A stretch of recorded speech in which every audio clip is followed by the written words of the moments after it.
This is Ross Feingold on the Taiwan Hashtag program, hosted by the Storm Media, coming to you from Taipei. Last week, we talked about China's efforts to pressure Taiwan and what might China do in the upcoming months as the presidential election here in Taiwan approaches. Presidential election, January 11th, 2020, less than 6 months away. We talked about various things, whether it's military exercises, restricting Taiwan's participation in international organizations, and things that China has continued to do ever since President Tsai took office in May of 2016. Shortly after we discussed that, China announced that it would restrict individual tourists from visiting Taiwan. So after the rapprochement that occurred under former President Ma Ying-jeou with the People's Republic of China, one of the outgrowths of those talks and various agreements was opening Taiwan to large numbers of tourists from China. And tourists kind of fall into two groups. One is people who come in tours, large groups of tourists on a bus, traveling around together to various sites, just the way we see Chinese tour groups visit other places around the world. Over time, another relaxation was for individual travelers. There were several dozen cities, up to 47 cities, up until China cut it off last week, in China where people who had their registration in those cities could apply for a permit to visit Taiwan on their own. They did not need to come as part of a tour group. So let's look at some numbers. At its height, how many Chinese tourists came to Taiwan? Well, in 2015, government data says it was over 4 million. 2018, it was down to 2.6, 2.7 million. Why the fall? Well, over the last few years, China has been slowly turning off the flow of tourists here to Taiwan. Again, that was mostly in the form of tour group tourists, numbers that were falling down. We have to keep in mind that tour groups leaving China and going to other locations, something the government of China can control very easily. A lot of these trips are by state-owned companies. They're going on employee annual holiday kinds of trips. Tour agencies, travel agencies, airlines that are part of the economic supply chain for the tourism industry outbound from China, either directly or indirectly controlled by the government and certainly heavily regulated. So the government has a lot of influence on where outbound tour groups go from China. We see that a bit also with Macau, for example, with China's efforts to restrict the number of Chinese travelers who go to Macau to gamble away the money. Often it's money that they've stolen and they're trying to launder it there. So falling numbers of tourists, why is China doing that? Well, they didn't want the economic growth that comes with all these tourists. They do represent hundreds of millions, if not billions of dollars in revenue for the tourism industry here in Taiwan. And in fact, Chinese tourists, they spend the second most highest amount daily in Taiwan among tourists, second only to Japanese tourists. So tourists from other markets that visit Taiwan, whether it's the United States, Western Europe, Southeast Asia, and we'll talk about Southeast Asian tourists in a minute, the Chinese tourists, whether they were on tour groups or coming as individuals, after Japanese tourists, they were the second highest spenders. So, of course, it hurts Taiwan economically when the number of tourists from China falls.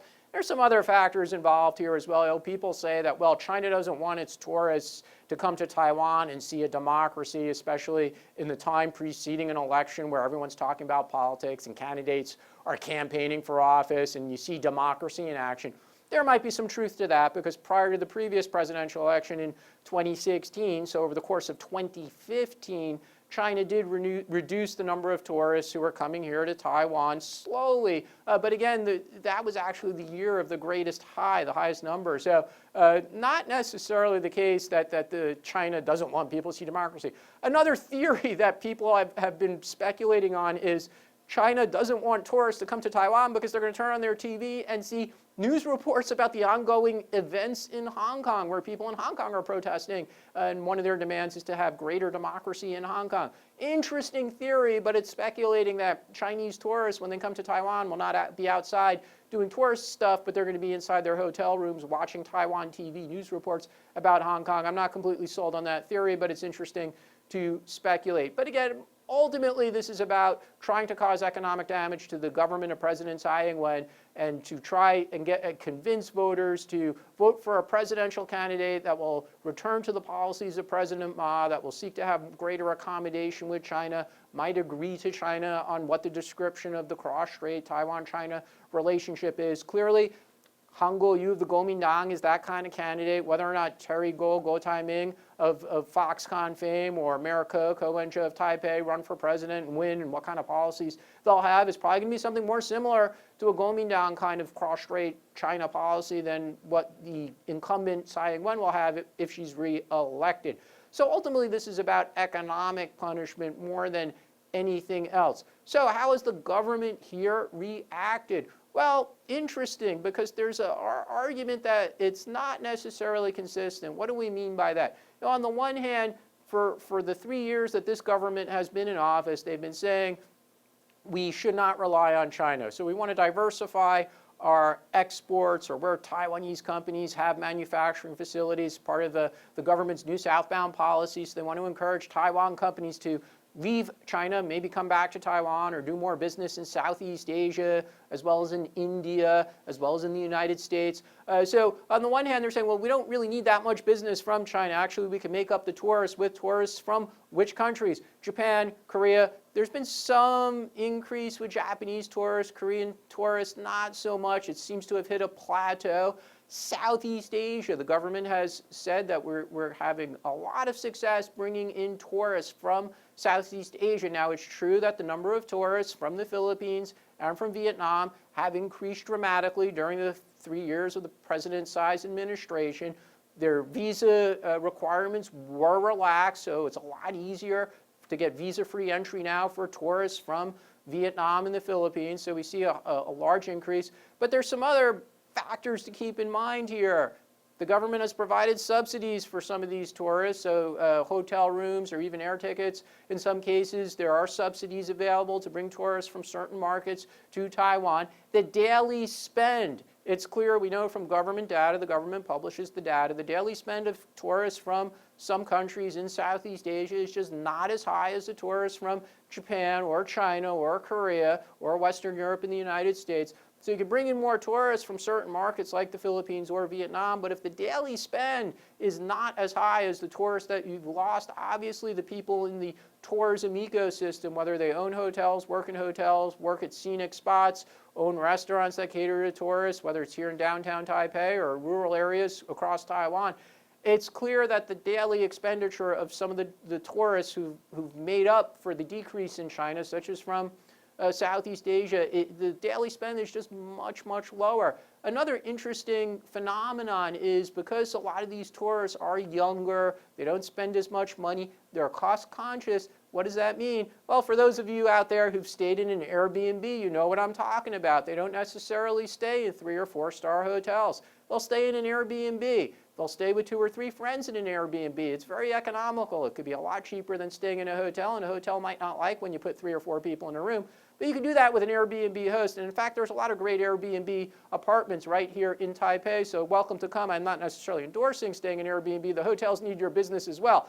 But it does impact, again, the amount of money that's spent throughout the economy when you're bringing in more cost-conscious tourists. So will this have an impact on the election? It's possible. In 2018, when Han Kuo-yu was running for mayor of Kaohsiung, he did talk about this. He did talk about the decrease in tourists that have been occurring over the course of 2016, 2017, 2018 in southern Taiwan, including Kaohsiung, but also some of the neighboring cities and counties where tourists also go, like Tainan or Pingdong, where there's a beach area called Kunding. And that was a successful argument. A lot of voters bought into that. They were hurt by the fallen tourists. So something to watch in the coming months. Now, on the next aspect of this restricting visitors to Taiwan, there's been speculation in the media here in Taiwan that China will also restrict something called the mini 3 links. What are the mini 3 links? These are direct transport postal telecommunication links between China and the neighboring offshore islands of Jinmen and Matsu, which are very close to China. If you look at the map, Jinmen and Matsu, much closer to the Chinese coastline than they are to Taiwan Island, where we're sitting here in Taipei today.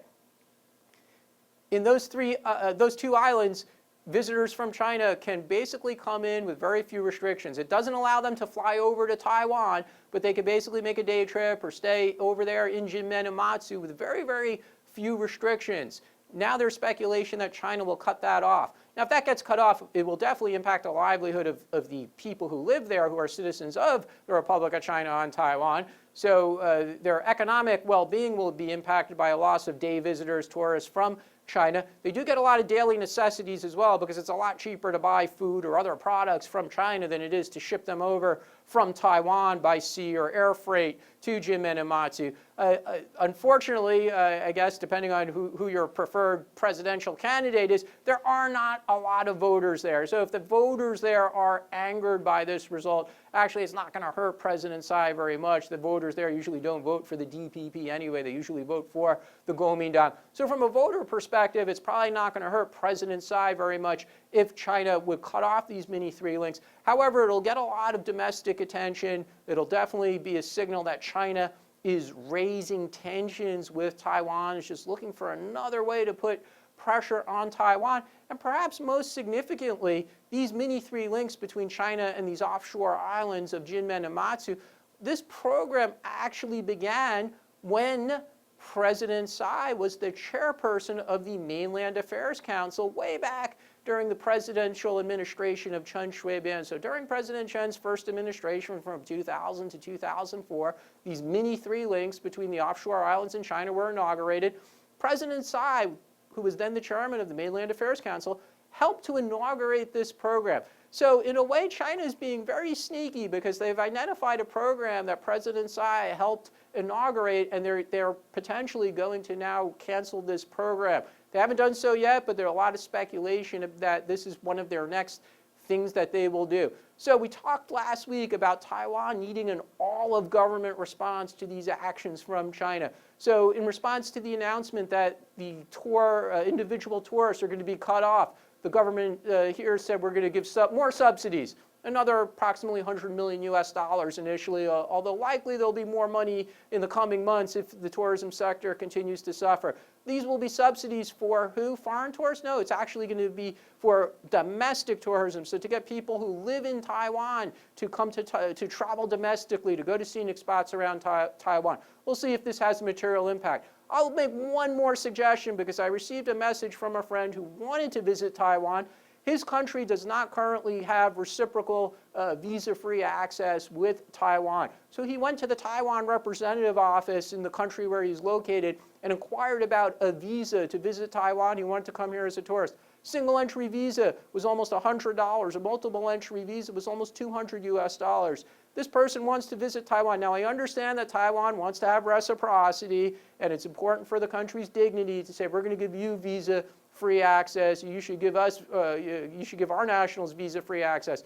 But Minister of Transportation and Communications, Tourism Bureau Director General, even President Tsai, if you want to bring more tourists, you should look at lowering the barriers to even more countries, including the ones that don't offer reciprocity to Taiwan. I'm Ross Feingold. This is Taiwan Hashtag, hosted by the Storm Media.